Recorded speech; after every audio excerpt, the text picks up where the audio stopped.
यार तुम फिर से फेल हो गई। अब स्लिप कार्ड कैसे मिलेगा? बोर्ड में कैसे बैठोगी? तुम तो पास हो गई। हाँ, और वो भी इतने अच्छे नंबरों के साथ। सुनो, इतने अच्छे नंबर कैसे आए तुम्हारे? यार वो कबीर की वजह से। उसने मुझे इतना अच्छा पढ़ाया और सब कुछ इतना आसान कर दिया कि ऐसे लग रहा था जैसे दिमाग की ना खिड़कियां खुल गई हों।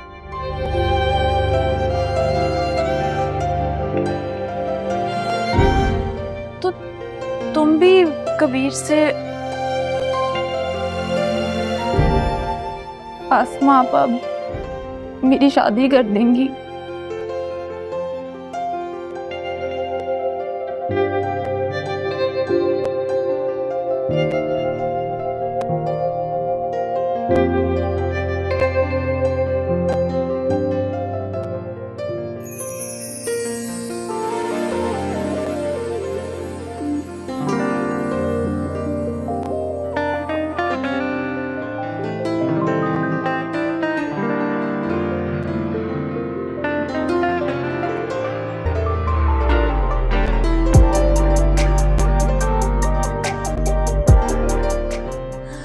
मैं इतने अच्छे नंबरों के साथ पास हो गई।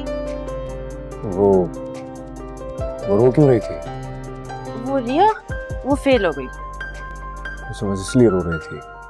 नहीं, फेल तो वो होती रहती है मेरी तरह। फिर? नहीं, वो अस्मा आपी ने कहा था ना कि अगर इस दफा फेल हुई तो उसकी शादी करा देंगी। बस उसकी शादी हो जाएगी। लेकिन मेरा बहुत अच्छा रिजल्ट आया। प्लीज मेरा रिजल्ट देख लो, मैं बहुत खुश हूँ। बहुत अच्छे नंबर आए हैं मेरे।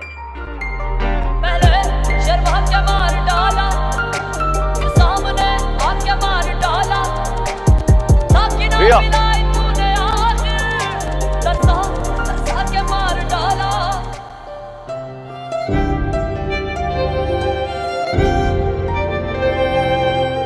तुम शादी कर रही हो?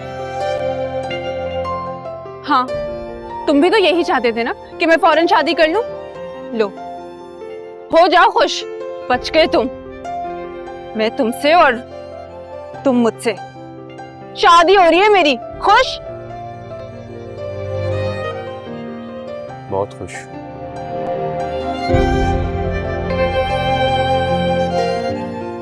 Congratulations.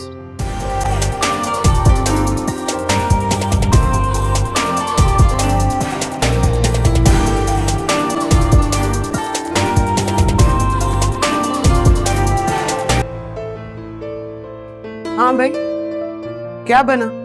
रिजल्ट आना था तुम्हारा, पास हुई या फेल? वो अभी तक रिजल्ट आया नहीं आपा। क्यों? इम्तिहान तो 2-3 दिन पहले खत्म हो गए, अभी तक तो आ जाना चाहिए था।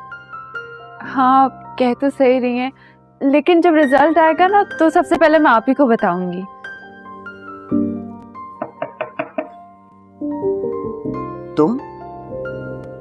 तुम यहाँ क्यों आई हो? माँ बीना जी आज खुश है तो उन्होंने मिठाई भेजी है। हाँ, तो हम क्या करें? हमारे घर क्यों मिठाई भेजी है? ये खुशी उन्हें आपके घर से मिली है ना, तभी। क्यों भाई, हमने ऐसा क्या कर दिया? दांत क्यों निकाल रही हो? कुछ पूछा है तुमसे? वो जी बात ही ऐसी है। तो क्या बात है, बताओ भी सही। वो माँ बीना जी इसलिए खुश हैं क्योंकि रिया फिर से फेल हो गई है। क्या?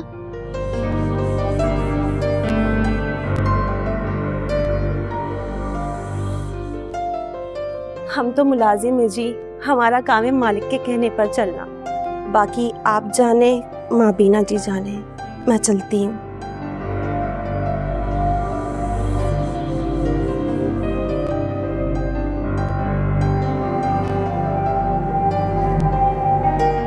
तुम फेल हो गई और ये बात तुम मुझसे छुपा रही थी? जिस औरत को मैं रोता पिटता मातम करते हुए देखना चाहती हूँ, उसको तुमने इतनी खुशी दी कि वो पूरे मोहल्ले में मिठाई बंटवा रही है। आप इस बार दिल लगाकर बस रिया, अब मैं और शर्मिंदगी बर्दाश्त नहीं कर सकती। आप अब एक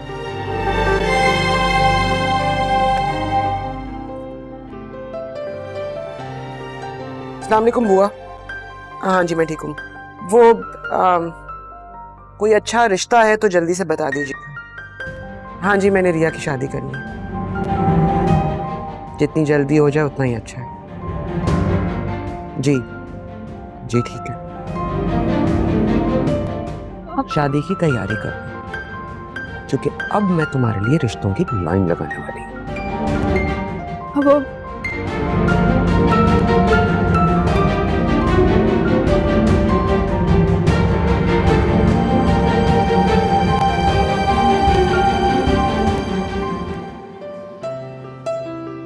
हाँ, ये लड़का वकील है और माशाल्लाह इकलौता है। नहीं बुआ, वकील नहीं। और हाँ, ये डॉक्टर है। इसकी एक बहन है, उसकी शादी हो गई। और ये लड़का तो माशाल्लाह लंदन में जॉब करता है। अरे रिया की शादी हो गई ना तो वो भी लंदन चली जाएगी। मैं लंदन नहीं जाऊंगी। ले सुन ले, लंदन नहीं जाएगी, भाई यहीं का कोई लड़का दिखाए। अच्छा आपा, अल्लाह हाफिज। कहाँ जा रही हो? कॉलेज? क्यों? लाइब्रेरी में कुछ बुक्स वापस करनी थी, बस वही देने जा रही हूँ। बेटा, इस तरह अकेली घर से बाहर नहीं आया जाया करो। एक मर्तबा तो अगवा होती हुई बची हो ना, अपना ख्याल करो। अरे तुम्हारी शादी होने वाली है, घर में बैठो। बुआ, मैं अपना ख्याल बहुत ठीक से रख सकती हूँ और मैं डर कर घर पर नहीं बैठूंगी।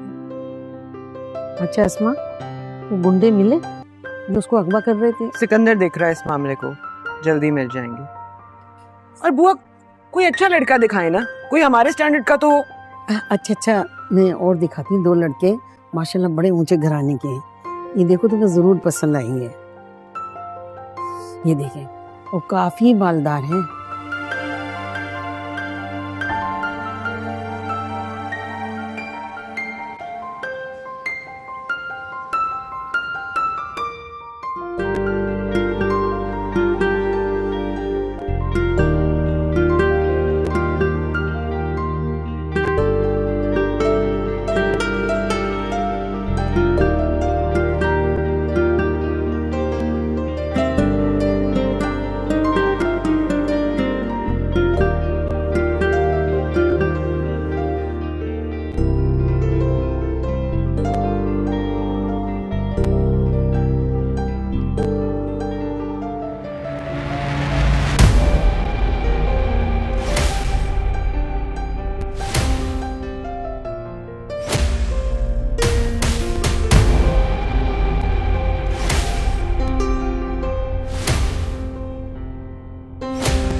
मेरा पीछा करेगा गुंडे, मेरा पीछा करेगा। तुझे पीछे करने से चलने नहीं। मैं हूँ, मैं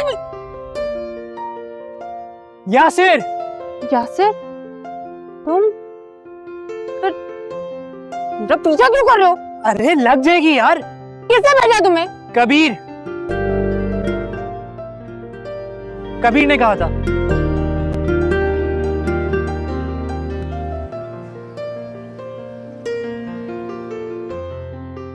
सर ये वाली फाइल आ गई है, लेकिन जो सदीकी साहब को जो फाइल दी थी वो अब तक उसका कोई रिस्पॉन्स नहीं है। चले मैं फिर सदीकी साहब से बात करके आपको बताता हूँ। मैं 2-3 फोन कर चुका हूँ लेकिन कबीर, चले।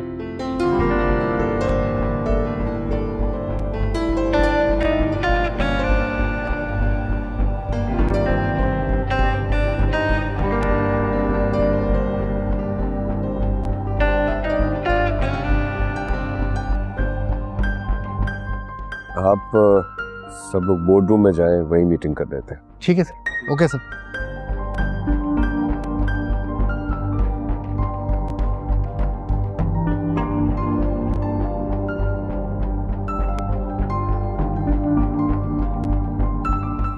क्या है ये सब?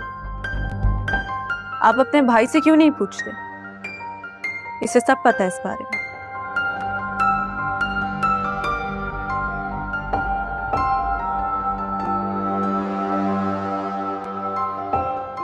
मैं अपनी सिक्योरिटी खुद कर सकती हूँ, मुझे किसी की जरूरत नहीं है। तो लिहाजा अपने गार्ड से कहो कि मेरा पीछा ना करे।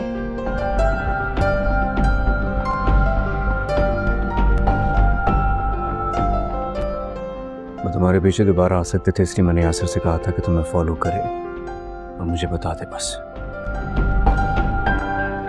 एक्सक्यूज मी भाई, मैं किस हक से? क्या लगती हूँ मैं तुम्हारी? क्यों मेरे लिए इतने प्रोटेक्टिव हो रहे हो? मेरी शादी की खबर सुनते हो तो खुश होते हो, मुझे मुबारकबाद देते हो। मैं फेल होती हूँ तो तुम्हारी अम्मी मेरे घर मिठाई भेजती हैं। इस सब के बावजूद अब तुम मेरी प्रोटेक्शन कर रहे हो? इतनी फिक्र क्यों हो रही है मेरी? क्योंकि वो तुम्हें दोबारा अगवा कर सकते थे। तो तुम तो यही चाहते हो। मैं नहीं चाहता ऐसा कुछ, मैं सिर्फ उन्हें पकड़ना चाहता हूँ। क्यों खुद को मेरे लिए इतनी मुश्किल में डाल? हमारे लिए मुश्किल में नहीं डाल रही, सब कुछ मैं अपने लिए कर रहा हूँ। मेरे हाथ से निकल के मैं पकड़ना चाहता हूँ और पकड़ के रहूंगा, छोड़ूंगा नहीं उन्हें। देखो, मुझे इस बात से कोई फर्क नहीं पड़ता तुम क्या कर रहे हो और क्या नहीं। अगर तुम्हारा कोई भी बंदा मेरे आस पास भी नजर आया ना, तो अंजाम अच्छा नहीं होगा। मैं डरती नहीं हूं किसी से, समझे? हटो।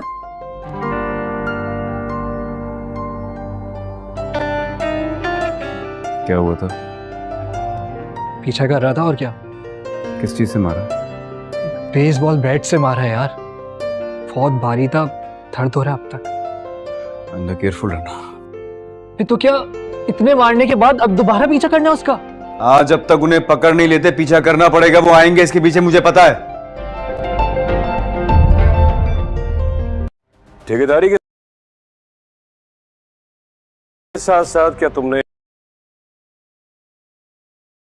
कोई सिक्योरिटी एजेंसी भी खोल ली और प्रोटेक्शन सिर्फ रिया को दिए जा रहे हो?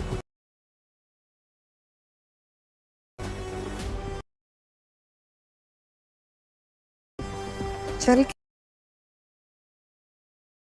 क्या रहा है तुम्हारे दिल में, तुम्हारे दिमाग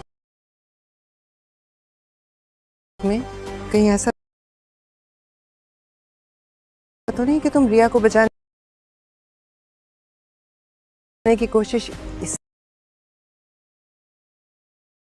कर रहे हो क्योंकि वो पहली नजर की मोहब्बत तब भी तुम्हारे दिल में जिंदा है? मुझे रिया से मोहब्बत नहीं है। तो फिर निकालो वो तस्वीर और उसे जला डालो ताकि ये साबित कर सको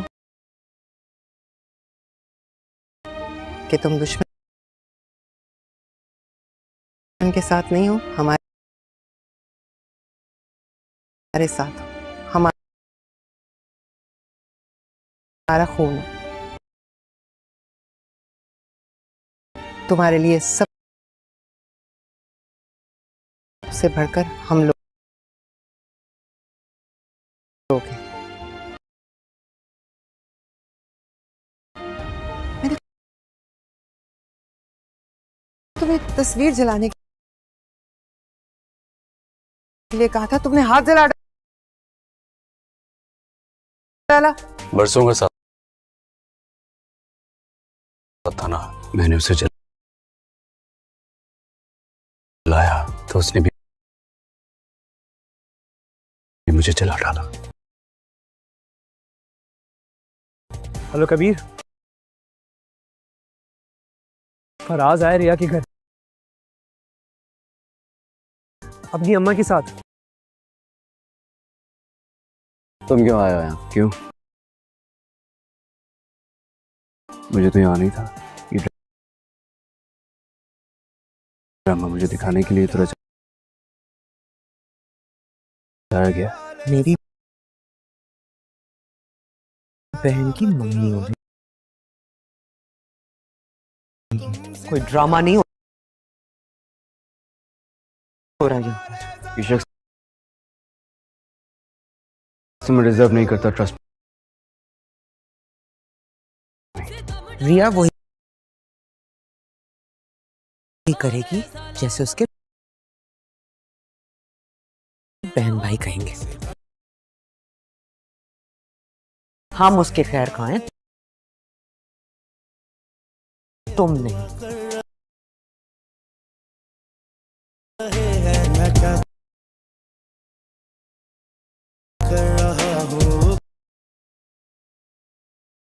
क्या कर रहे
हेलो फ्रेंड्स, आज की वीडियो में हम डिस्कस करेंगे इंटरनेशनल ट्रेड। हमारे पास इंटरनेशनल ट्रेड क्या होती है, उसको हम किस तरह से परफॉर्म कर सकते हैं। यहाँ पे जो फर्स्ट चीज़ हमारे पास ग्लोबलाइजेशन है। ग्लोबलाइजेशन में हम देखेंगे क्या होता है, इंटरकनेक्टनेस बिटवीन कंट्रीज़। इसके हमारे पास कुछ पॉइंट्स हैं। इन पॉइंट्स में हम देखते हैं जो फर्स्ट पॉइंट है वो इंटरकनेक्टनेस है बिटवीन कंट्रीज़, यानी कि जो डिफरेंट कंट्रीज़ हैं उनके दरमियान जो एक रब्ता कायम किया जाता है और कनेक्ट होते हैं कंट्रीज़, ठीक है, उनको हम क्या कहते हैं, ग्लोबलाइजेशन कहते हैं। Top 10 million business technologies belong communicate between countries, यानी कि 10 मिलियन जो बिजनेस टेक्नोलॉजीज़ हैं वो आपस में किस तरह से कम्युनिकेट करती हैं वो यहाँ पे बताया गया है।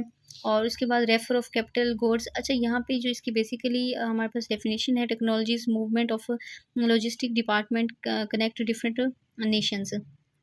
तो ग्लोबलाइजेशन हमारे पास इस बेसिकली ये चीज़ है कि डिफरेंट कंट्रीज़ एक दूसरे के साथ कनेक्ट करते हैं। और कनेक्ट वो किस तरह से करते हैं, या तो वो ट्रेड्स के ज़रिए, या फिर बिज़नेस के ज़रिए, टेक्नोलॉजी के ज़रिए, पीपल्स के ज़रिए। तो इन चीज़ों के ज़रिए वो जो अशिया वगैरह होती हैं, उनके गुड्स होती हैं, सर्विसेज होती हैं, उनको ट्रांसफ़र करने के लिए, एक्सचेंज करने के लिए, उनकी जो गुड्स वगैरह हैं वो यहाँ पर आती हैं, उनकी सर्विसेज यहाँ इस्तेमाल होती हैं, हमारी वहाँ पर इस्तेमाल होती हैं। तो इस तरह से जो इंटरचेंज एक्सचेंज चीज़ें होती हैं, तो इनको क्या कहते हैं, ये ग्लोबलाइजेशन के थ्रू ही होती हैं। उसके बाद इसकी जो प्रॉपर डेफिनेशन हमारे पास है, it refer growing interconnectedness of the world economic culture and populations by cross border trade in goods and services, technology and the movement of investment, people and information. Globalisation provide opportunity and challenges to nation and peoples. अच्छा, globalisation क्या होती है, एक challenges भी देती है लोगों को कि लोगों ने ट्रेड करनी है अदर कंट्रीज़ में, बॉर्डर्स के क्रॉस करके उन्होंने ट्रेड करनी है, तो उसमें उनको बहुत सारी चैलेंजेस आएंगी जो उनको क्रॉस करनी पड़ेंगी, बहुत सारी हर्डल्स आएंगी जिसको ओवरकम करना पड़ेगा। तो लोगों के लिए ये बहुत सारी, फिर लोगों को बहुत ज़्यादा इन्वेस्टमेंट करनी पड़ती है इस चीज़ में, अपनी चीज़ों को वहाँ भेजने के लिए या वहाँ से चीज़ें मंगवाने के लिए, तो इसमें भी बहुत बड़ी इन्वेस्टमेंट होती है। तो इस तरह से ये बहुत सारे चैलेंजेस लेकर आती है लोगों के लिए। As follow of goods and services, labour and jobs, financial instruments and currencies. तो यहाँ पे टॉप 5 इकोनॉमी हमारे पास बताई गई हैं टेक्नोलॉजी एडवांसमेंट में। In globalisation technology is important factor. तो ग्लोबलाइजेशन में जो सबसे ज़्यादा इंपॉर्टेंट चीज़ टेक्नोलॉजी होती है, क्योंकि टेक्नोलॉजी नहीं होगी तो कभी भी जो ट्रेड है वो नहीं हो सकती,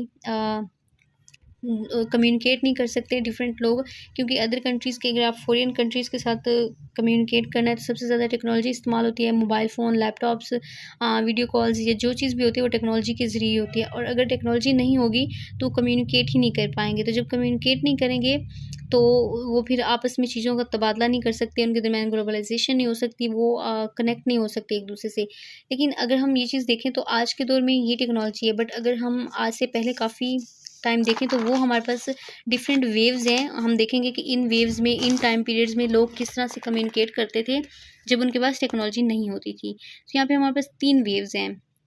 फर्स्ट वेव, उसमें हमारे पास 1860 टू 1940, 1860 से 1940 तक लोग किस तरह से ट्रेड करते थे, किस तरह से ग्लोबलाइजेशन होती थी। तो यहाँ पे जो टेक्नोलॉजी थी, टेक्नोलॉजी में हमारे पास इंटरनेट वगैरह तो होता नहीं था, तो यहाँ पे सबसे पहले स्टीम इंजन होते थे, टेलीग्राफ होते थे, पोस्ट ऑफिस होते थे। जो सबसे बेसिक चीज़ थी वो पोस्ट ऑफिस थी। किसी भी कंट्री के अंदर किसी लोगों के साथ आपने कनेक्ट करना है, कॉन्टैक्ट वगैरह करने हैं आपने, तो पोस्ट ऑफिस में लेटर्स के ज़रिए होते थे, टेलीग्राफ होते थे, सबसे बड़ी बात रेडियो होता था, सिस्टम, स्टीम इंजन्स वगैरह। और इस ट्रेड के अंदर जो पॉलिटिकल सिचुएशन थी वो ब्रिटिश एम्पायर थे, लीडरशिप भी ब्रिटिश के पास ही थी, और वो उन्होंने कॉलोनीज़ वगैरह बनाई हुई थी। तो जो ई कॉमर्स की सिचुएशन थी इस दौर में, फ्री वर्क ऑन प्रोटेक्शन, तो बिल्कुल फ्री वर्क होता था, कोई भी उनमें रूल एंड रेगुलेशंस नहीं थे।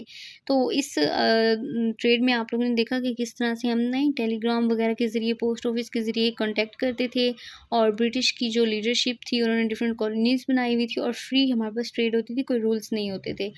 उसके बाद हमारे पास सेकंड वेव आ जाती है। तो सेकंड वेव में हम देखते हैं, सेकंड वेव में आके हमारे पास टेलीफोन आ गए, ठीक है, और जेट प्लेन्स थे, यानी कि आप अगर ट्रैवल करके किसी के साथ जाकर कम्युनिकेट करना चाहते हैं तो आपके पास जेट प्लेन्स हैं, टेलीविजन्स हैं, सैटेलाइट सिस्टम है। तो ये सारी चीज़ें आ चुकी थी, ठीक है, लेकिन इतनी एडवांस चीज़ें नहीं थी। टेलीविज़न था तो बहुत उसका साइज़ बड़ा होता था। उसके अलावा मोबाइल फ़ोन अभी भी नहीं आए थे, क्योंकि ये 1944 से 1971 तक ये दौर है, और इसमें अगर थे भी सही तो PTCL मोबाइल फ़ोन यूज़ किए जाते थे, बट इस तरह से स्मार्टफोन्स अभी तक, इंटरनेट वगैरह नहीं था। उसके बाद हमारे पास यहाँ पे जो पॉलिटिकल सिचुएशन थी वो USA की थी, इन्वॉल्वमेंट थी, और यहाँ पे सेकेंड वर्ल्ड वार जो है वो भी यहाँ पर थी। लेकिन अगर हम उनकी ई कॉमर्स की सिचुएशन देखें तो यहाँ पे रिस्ट्रिक्शंस जो थी वो बॉर्डर्स के ज़रिए डिफरेंट रिस्ट्रिक्शन लगाई गई, कि पहले तो लोग इजीली एक बॉर्डर से दूसरे बॉर्डर में कंट्रीज़ में जा सकते थे, कोई रिस्ट्रिक्शन नहीं थी, बट यहाँ पर उन्होंने रिस्ट्रिक्शन लगाई, रूल्स एंड रेगुलेशंस सेट किए। उसके बाद हम आते हैं थर्ड वेव में। तो थर्ड वेव हमारे पास 1889 टू ऑनवर्ड, यानी कि 1889 से ऑनवर्ड, यानी अब तक के लिए जो वेव हमारे पास चल रही है। तो उसमें इंटरनेट आ गया, ठीक है, उसमें AI आ गया, डिफरेंट तरीक़ों से मोबाइल फ़ोन्स आ गए, स्मार्टफोन्स, एडवांसमेंट आ गई इलेक्ट्रॉनिक्स के अंदर, डिफरेंट यानी कि जो इलेक्ट्रॉनिक्स की हमारे पास चीज़ें हैं उनमें डिफरेंट चीज़ें आ गई, स्पेस पे लोग पहुँच गए, ये चीज़ आ गई। बट जो अभी भी हमारे पास जो हमारी पॉलिटिकल सिचुएशन है वो USA, Russia, China, European countries, ये बहुत ज़्यादा पॉपुलर हैं इनकी जो पॉलिटिकल सिचुएशन है वो स्ट्रॉन्ग है, और उसके बाद जो ट्रेड की जाती है अभी भी ई कॉमर्स में वो प्रेफर की जाती है फ्री ट्रेड, लाइक चाइना वगैरह वो बिल्कुल फ्री ट्रेड करते हैं। इसके अलावा भी यहाँ पे हमारे पास कुछ चीज़ें हैं कि शिपिंग वगैरह की जाती है। ट्रेड अगर हम सर्विसेज में देखें, ट्रेड सर्विसेज में तो हमारे पास शिपिंग है, मेजॉरिटी इन शिपिंग्स है। तो लॉजिस्टिकल चाइना की जो कंडीशंस है, रेगुलर डेवलपमेंट्स हैं, डिफरेंट रूल्स हैं, नो रिस्ट्रिक्शंस, तो यहाँ पे ये हमारे पास तमाम चीज़ें बताई गई हैं। इसके अलावा हम यहाँ पे एक क्वेश्चन कर सकते हैं, can we add globalisation different time period, हम डिफरेंट टाइम पीरियड्स में ग्लोबलाइजेशन को ऐड कर सकते हैं या नहीं कर सकते। तो यहाँ पे ये सारी चीज़ें हम दोबारा उसके अंदर ऐड कर सकते हैं। तो ये हमारे पास 3 डिफरेंट वेव्स थी ग्लोबलाइजेशन को बताने के लिए, परफॉर्म करने के लिए कि किस दौर में ग्लोबलाइजेशन किस तरह से की जाती थी। तो बेसिकली जो ग्लोबलाइजेशन का कंसेप्ट है वो डिफरेंट कंट्रीज़ एक दूसरे के साथ जब बिज़नेस करती हैं, ट्रेड करती हैं, काम करती हैं, तो किस तरह से कम्युनिकेट करती हैं, उनके दरमियान जो एक्सचेंज होता है चीज़ों का वो किस तरह से होता है, उन तमाम चीज़ों को हम क्या कहते हैं, ग्लोबलाइजेशन। फ्रेंड्स, आज की वीडियो में हम डिस्कस करेंगे इंटरनेशनल ट्रेड। हमारे पास इंटरनेशनल ट्रेड क्या होती है, उसको हम किस तरह से परफॉर्म कर सकते हैं। यहाँ पे जो फर्स्ट चीज़ हमारे पास ग्लोबलाइजेशन है। ग्लोबलाइजेशन में हम देखेंगे क्या होता है, इंटरकनेक्टनेस बिटवीन कंट्रीज़। इसके हमारे पास कुछ पॉइंट्स हैं, इन पॉइंट्स में हम देखते हैं जो फर्स्ट पॉइंट है वो इंटरकनेक्टनेस है बिटवीन कंट्रीज़, यानी कि जो डिफरेंट कंट्रीज़ हैं उनके दरमियान जो एक रब्ता कायम किया जाता है, कनेक्ट होते हैं कंट्रीज़, ठीक है, उनको हम क्या कहते हैं, ग्लोबलाइजेशन कहते हैं। Top 10 million business technologies belong communicate between countries, यानी कि 10 मिलियन जो बिजनेस टेक्नोलॉजीज़ हैं वो आपस में किस तरह से कम्युनिकेट करती हैं वो यहाँ पे बताया गया है। और उसके बाद रेफर ऑफ कैपिटल गुड्स। अच्छा, यहाँ पे जो इसकी बेसिकली हमारे पास डेफिनेशन है, technologies movement of logistic department connect different Nations. तो ग्लोबलाइजेशन हमारे पास इस बेसिकली ये चीज़ है कि डिफरेंट कंट्रीज़ एक दूसरे के साथ कनेक्ट करते हैं, और कनेक्ट वो किस तरह से करते हैं, या तो वो ट्रेड्स के ज़रिए, या फिर बिज़नेस के ज़रिए, टेक्नोलॉजी के ज़रिए, पीपल्स के ज़रिए। तो इन चीज़ों के ज़रिए वो जो अशिया वगैरह होती हैं, उनकी गुड्स होती हैं, सर्विसेज होती हैं, उनको ट्रांसफ़र करने के लिए, एक्सचेंज करने के लिए, उनकी जो गुड्स वगैरह हैं वो यहाँ पर आती हैं, उनकी सर्विसेज यहाँ इस्तेमाल होती हैं, हमारी वहाँ पर इस्तेमाल होती हैं। तो इस तरह से जो इंटरचेंज एक्सचेंज चीज़ें होती हैं, तो इनको क्या कहते हैं, ये ग्लोबलाइजेशन के थ्रू ही होती हैं। उसके बाद इसकी जो प्रॉपर डेफिनेशन हमारे पास है, it refer growing interconnectedness of the world economic, culture and populations by cross border trade in goods and services, technology and the movement of investment, people and information.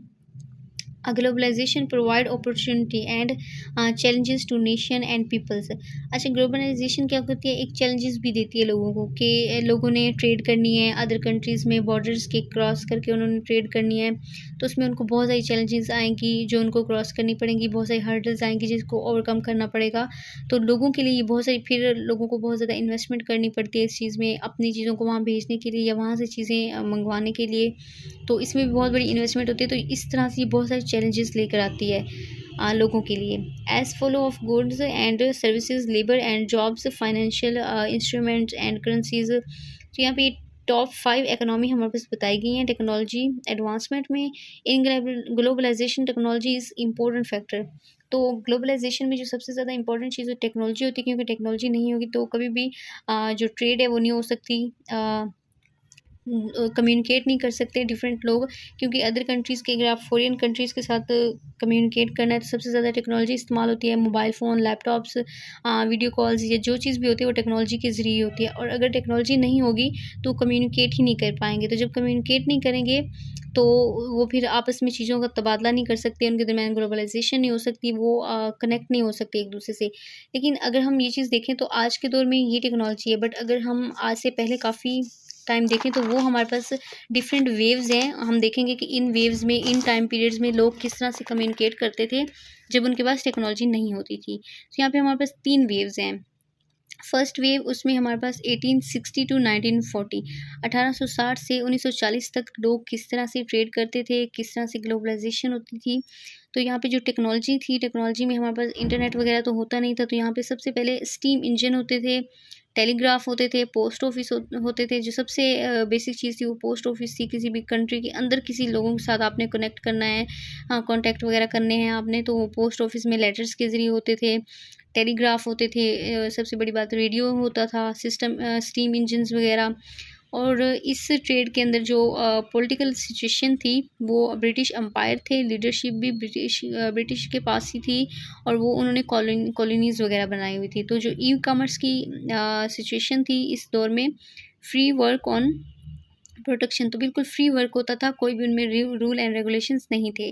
तो इस ट्रेड में आप लोगों ने देखा कि किस तरह से हम नए टेलीग्राम वगैरह के ज़रिए, पोस्ट ऑफिस के ज़रिए कांटेक्ट करते थे और ब्रिटिश की जो लीडरशिप थी उन्होंने डिफरेंट कॉलोनीज़ बनाई हुई थी और फ्री हमारे पास ट्रेड होती थी, कोई रूल्स नहीं होते थे। उसके बाद हमारे पास सेकंड वेव आ जाती है। तो सेकंड वेव में हम देखते हैं, सेकंड वेव में आके हमारे पास टेलीफोन आ गए, ठीक है, और जेट प्लेन्स थे, यानी कि आप अगर ट्रैवल करके किसी के साथ जाकर कम्युनिकेट करना चाहते हैं तो आपके पास जेट प्लेन्स हैं, टेलीविजन्स हैं, सैटेलाइट सिस्टम है, तो ये सारी चीज़ें आ चुकी थी। ठीक है, लेकिन इतने एडवांस चीज़ें नहीं थी। टेलीविज़न था तो वो बहुत उसका साइज़ बड़ा होता था। उसके अलावा मोबाइल फ़ोन अभी भी नहीं आए थे, क्योंकि ये 1944 से 1971 तक ये दौर है और इसमें अगर थे भी सही तो PTCL मोबाइल फ़ोन यूज़ किए जाते थे, बट इस तरह से स्मार्टफोन्स अभी तक इंटरनेट वगैरह नहीं था। उसके बाद हमारे पास यहाँ पे जो पॉलिटिकल सिचुएशन थी वो USA की थी, इन्वॉल्वमेंट थी और यहाँ पे सेकेंड वर्ल्ड वार जो है वो भी यहाँ पर थी। लेकिन अगर हम उनकी ई कॉमर्स की सिचुएशन देखें तो यहाँ पे रिस्ट्रिक्शंस जो थी वो बॉर्डर्स के ज़रिए डिफरेंट रिस्ट्रिक्शन लगाई गई कि पहले तो लोग इजीली एक बॉर्डर से दूसरे बॉर्डर में कंट्रीज़ में जा सकते थे, कोई रिस्ट्रिक्शन नहीं थी, बट यहाँ पर उन्होंने रिस्ट्रिक्शन लगाई, रूल्स एंड रेगुलेशंस सेट किए। उसके बाद हम आते हैं थर्ड वेव में। तो थर्ड वेव हमारे पास 1889 टू ऑनवर्ड, यानी कि 1889 से ऑनवर्ड, यानी अब तक के लिए जो वेव हमारे पास चल रही है। तो उसमें इंटरनेट आ गया, ठीक है, उसमें AI आ गया, डिफरेंट तरीक़ों से मोबाइल फ़ोन्स आ गए, स्मार्टफोन्स, एडवांसमेंट आ गई इलेक्ट्रॉनिक्स के अंदर, डिफरेंट यानी कि जो इलेक्ट्रॉनिक्स की हमारे पास चीज़ें हैं उनमें डिफरेंट चीज़ें आ गई, स्पेस पे लोग पहुँच गए, ये चीज़ आ गई। बट जो अभी भी हमारे पास जो हमारी पॉलिटिकल सिचुएशन है वो USA, Russia, China, European countries, ये बहुत ज़्यादा पॉपुलर हैं। इनकी जो पॉलिटिकल सिचुएशन है वो स्ट्रॉन्ग है। और उसके बाद जो ट्रेड की जाती है अभी भी ई कॉमर्स में, वो प्रेफर की जाती है फ्री ट्रेड, लाइक चाइना वगैरह वो बिल्कुल फ्री ट्रेड करते हैं। इसके अलावा भी यहाँ पे हमारे पास कुछ चीज़ें हैं कि शिपिंग वगैरह की जाती है। ट्रेड अगर हम सर्विसेज में देखें, ट्रेड सर्विसेज में तो हमारे पास शिपिंग है, मेजॉरिटी इन शिपिंग्स है।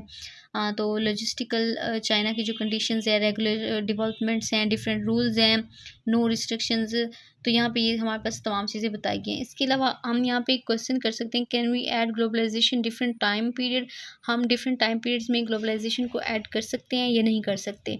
तो यहाँ पे ये सारी चीज़ें हम दोबारा उसके अंदर ऐड कर सकते हैं। तो ये हमारे पास 3 डिफरेंट वेव्स थी ग्लोबलाइजेशन को बताने के लिए, परफॉर्म करने के लिए कि किस दौर में ग्लोबलाइजेशन किस तरह से की जाती थी। तो बेसिकली जो ग्लोबलाइजेशन का कंसेप्ट है वो डिफरेंट कंट्रीज़ एक दूसरे के साथ जब बिज़नेस करती हैं, ट्रेड करती हैं, काम करती हैं, तो किस तरह से कम्युनिकेट करती हैं, उनके दरमियान जो एक्सचेंज होता है चीज़ों का वो किस तरह से होता है, उन तमाम चीज़ों को हम क्या कहते हैं, ग्लोबलाइजेशन।